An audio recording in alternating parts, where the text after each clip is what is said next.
বাংলাদেশের এই ভূখণ্ডে সমস্ত জনগোষ্ঠীকে নিয়ে বাংলাদেশি জাতীয়তাবাদের ভিত্তিতে আমরা রাজনীতি করি।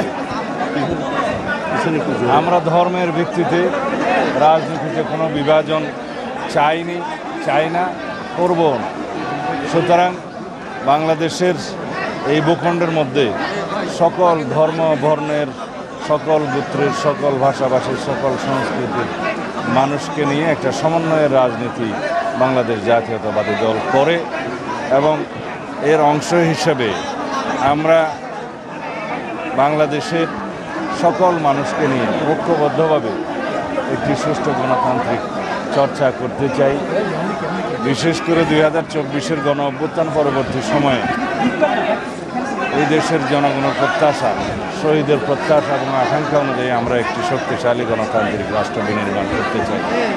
রাষ্ট্র কাঠামো সংস্কারের মধ্য দিয়ে, গণতান্ত্রিক সংস্কারের মধ্য দিয়ে জনপ্রত্যাশা অনুযায়ী আগামী দিনে একটি শক্তিশালী গণতান্ত্রিক রাষ্ট্র প্রতিষ্ঠা হবে।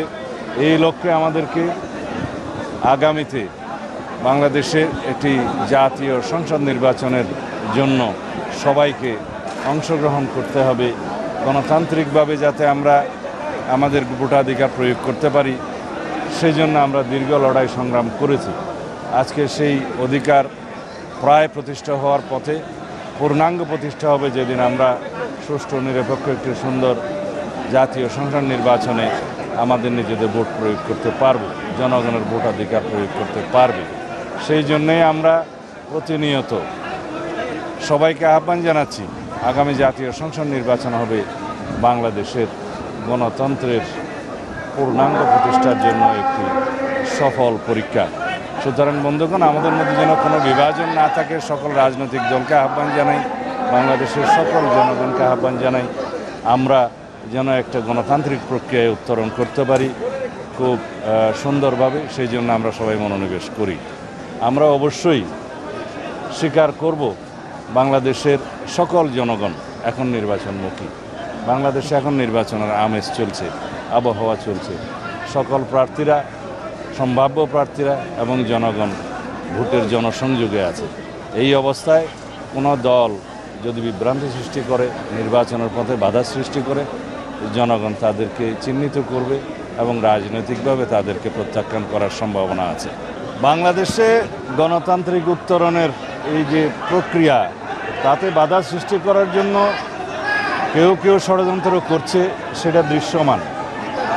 এখানে আন্তর্জাতিক মহলও থাকতে পারে, দেশি বিদেশি শক্তি সক্রিয়, সেটা আমরা অনুমান করতে পারি।